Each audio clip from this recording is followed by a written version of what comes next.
Welcome to the world of work. Today we have an interesting topic. Man versus machine. Your career in the age of AI. Let me tell you something. A couple of years ago, being a secretary was a big deal.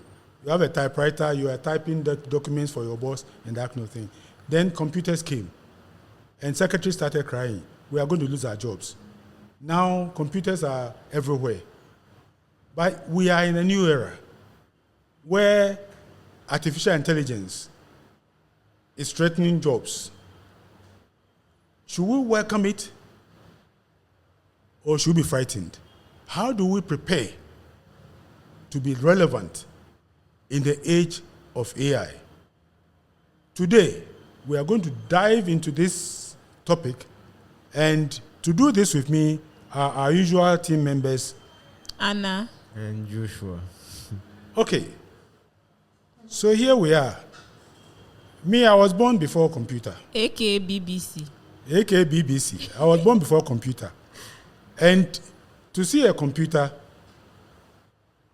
some of us had to travel across the country to see a mainframe. We didn't even see anything. We saw people punching cards, and that was all. Now, the age of technology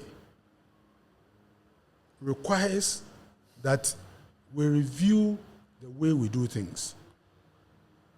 Some people are afraid. Some people are highly expectant.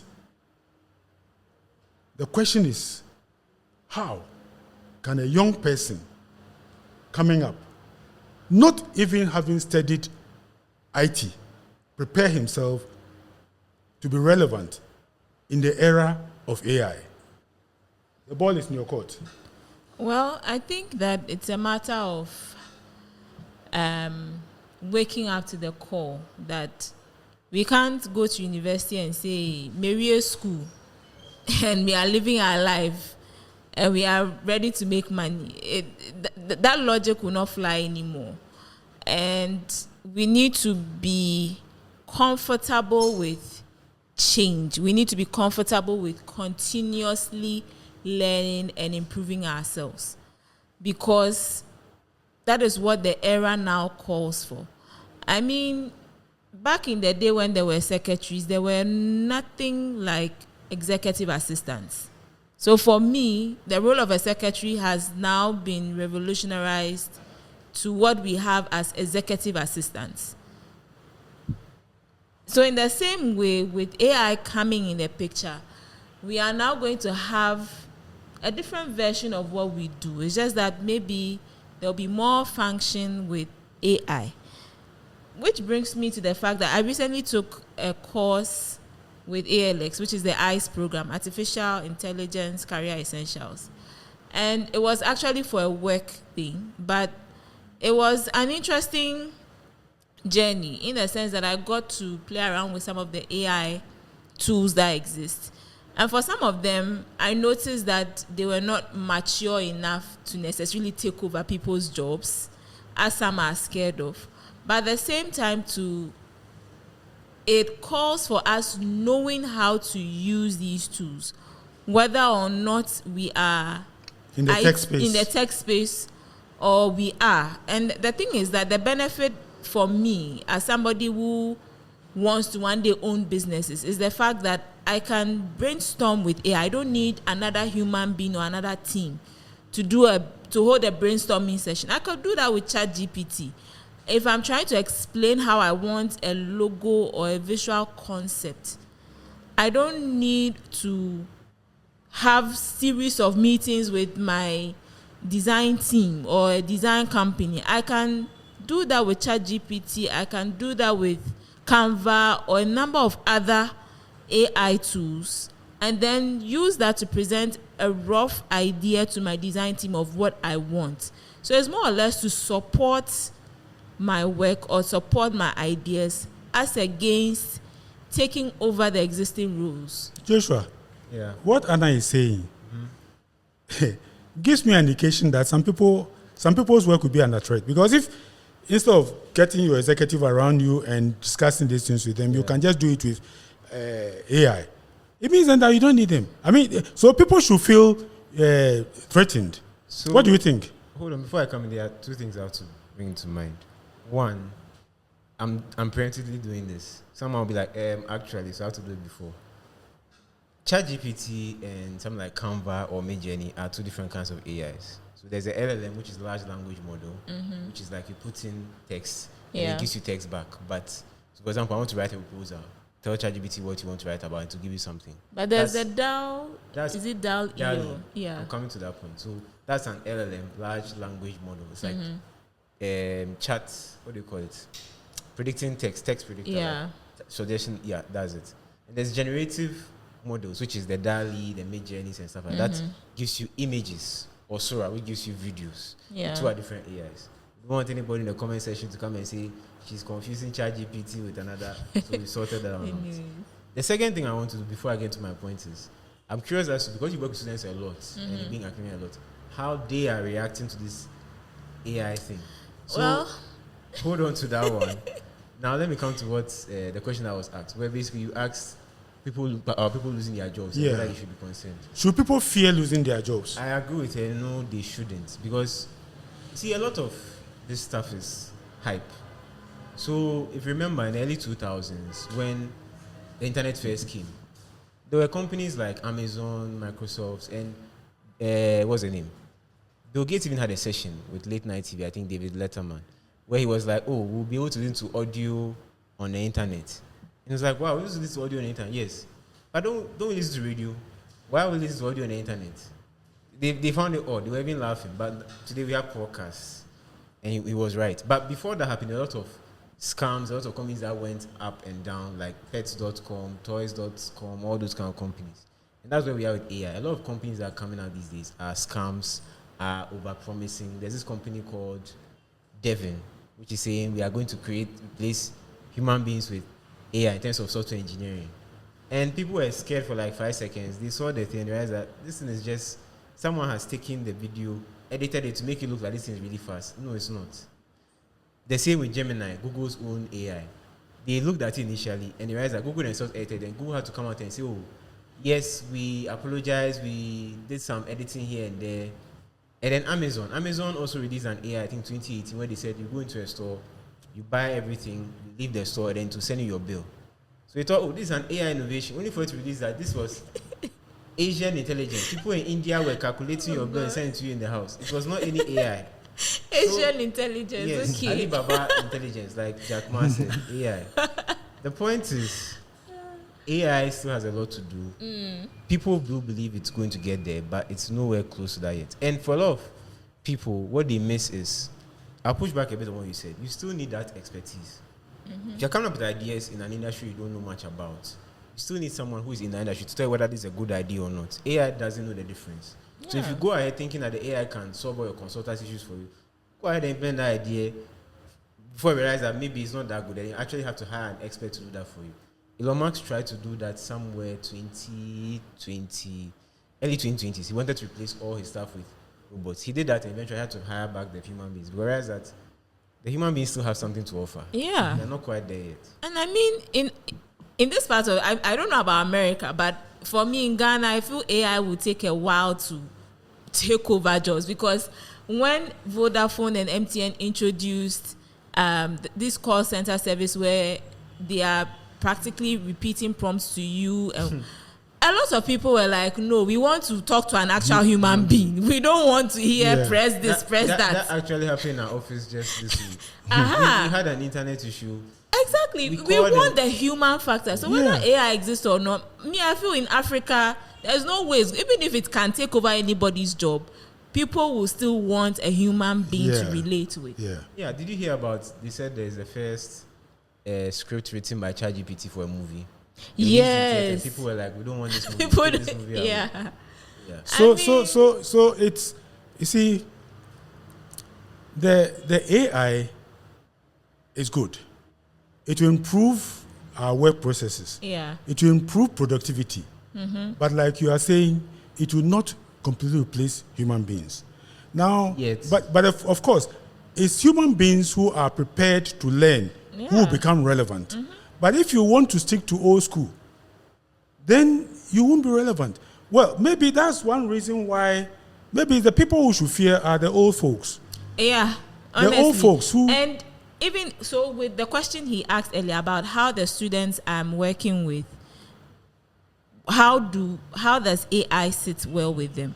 So you have a situation where academia hasn't caught up to the fact that students are now writing papers with AI. How do you check for AI written content or original content? I mean, for some that are exposed, you may have to now go through the difficulty of running every single assignment through an AI detector. You may not have all the time for that. And so then you are left with, okay, submit your assignment in hard copy. And the thing is that as a lecturer who is maybe obviously older than your students, you need to be smarter than them in terms of these technologies so that you know when your students are actually thinking critically or having AI do all the thinking for them. Joshua, what she's talking about, if you are a lecturer and you are in control of your subject, if you give an assignment and somebody presents an answer or a paper that has been written by ChatGTP, you should be able to tell that this is not original. Is it not possible if you are in control of your subject? Yes, I mean most of the time there are ways you can tell that it's a bit generic. The assignment Yeah, you see and it's then- generic. Yeah, it is. So I mean, a lot of the time, even with software engineers, when ChatGPT first came, they were like, okay, let's use ChatGPT to make our work faster. What they realized was that a lot more bugs were coming in their software. So it was failing more often, it was having more issues and stuff like that. So they were like, okay, if I want to do something fast, I'll use ChatGPT.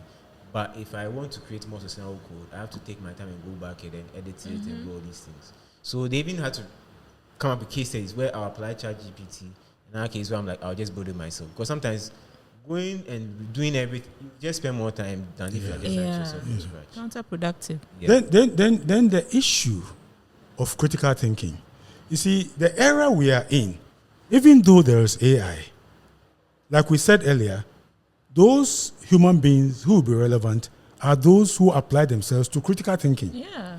Because, you see, if you want to rely on generic material generated by AI, then you realize that there are certain areas of your profession or the business that will be losing out. Yeah. So, if as a student you would want to be smart by not actually applying yourself to understanding your subject, and you think that you can always cheat your way into success, get a first class by using ChatGTP all the time, You can't you cheat will the finish real your Your degree. degree.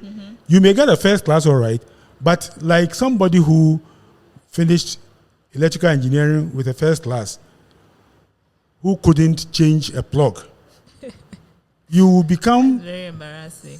an embarrassment to your profession. Yeah. So how should young people position themselves even before they leave school to be able to take advantage of the tech this thing? Should everybody study a bit of IT? I mean, a bit of programming, a bit of whatever it is. You talk of AI tools. Yeah. Okay. Well, I think that knowing a bit about these spaces is you accepting that they are part of our lives now and you making yourself relevant. Because the thing is, AI is not going to go anywhere. If anything, it's going to improve. So why not learn how to use it, learn prompt engineering, learn how to use it well, be aware of its shortcomings, and know what to do in spite of it.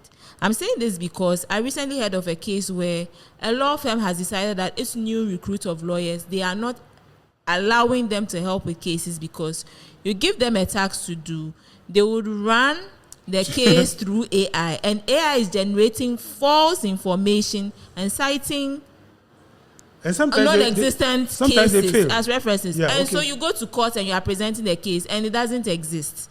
And so to avoid that embarrassment, they are not even giving work to their new hires.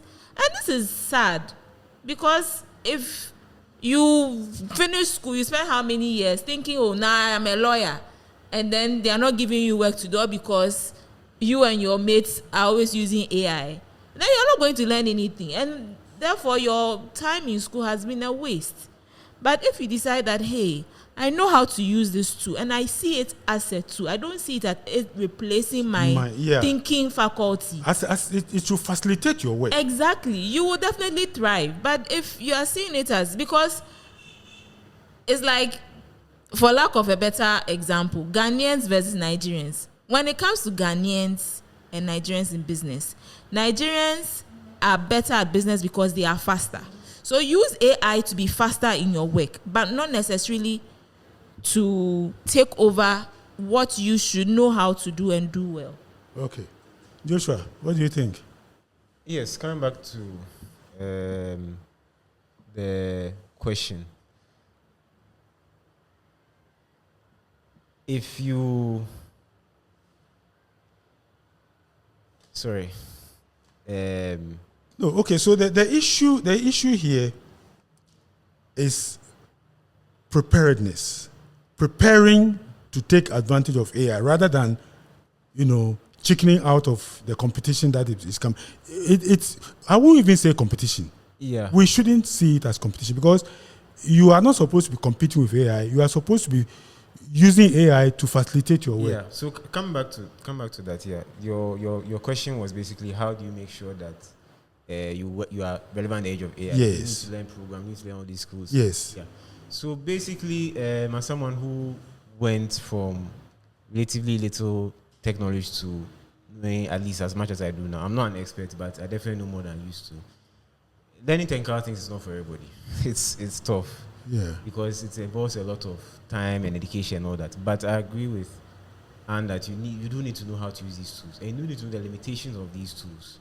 So what she mentioned, it's called hallucinations, where basically this AI, the way the AI works is, feed it information, it understands the information, then it makes predictions based on that information, whether it's an image or text or stuff like that. The problem with some of these AI is that sometimes it makes these things out of nowhere. So sometimes you have situations where you have images that are not quite right. You have fingers that are not quite like hands.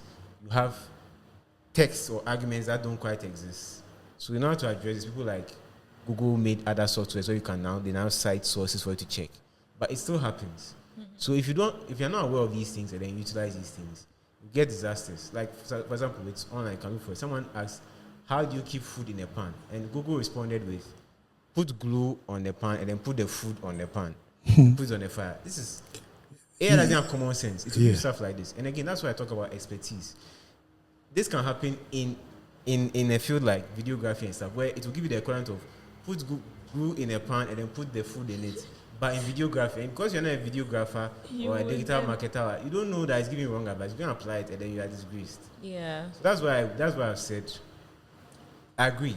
People who know how to use AI, people who know how to work and use their work with AI will replace those who don't. Yeah. But it doesn't mean you should be overly reliant on it. It's just a tool to be used. Okay, so the question I will ask is, does it mean that schools should start incorporating AI tools in all sorts of courses to prepare young people to be able to take advantage of this AI in their future profession?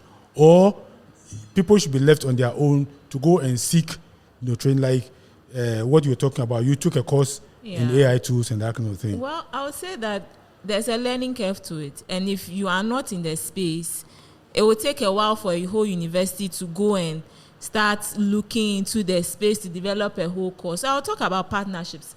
Partner with organizations like ALX and other organizations that are already doing those things to provide those kind of skills or knowledge to your students, as against reinventing the wheel. Because the rate at which technology is developing, by the time you are ready with the course, The tech has gone ahead of you, Yeah. and now you have to come back again and redefine. Partner with those that are already doing it, and we can all achieve the same goal, but at a much faster rate.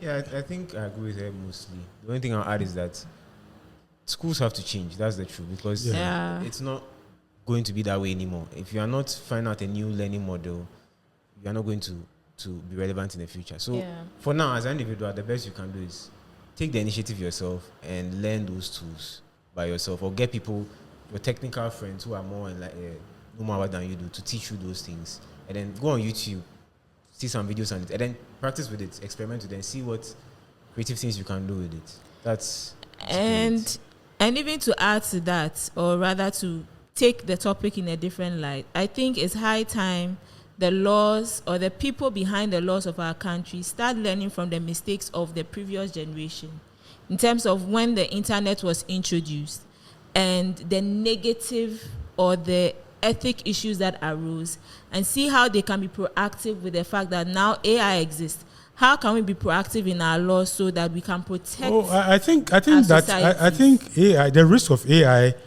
is something that the people in the tech space are talking about it. Yes, but in Africa, it's like nobody is talking about it. The laws, they are. In fact, even in America, they are still discussing the threat of the use of AI in their societies. So it's something that will develop over time. It's not something that, Yeah, but my issue is Africa should join that conversation as well. We I shouldn't think sit down and wait for the world to America and Co to develop it before we then start saying, okay, we want to Okay, talk viewers, about it.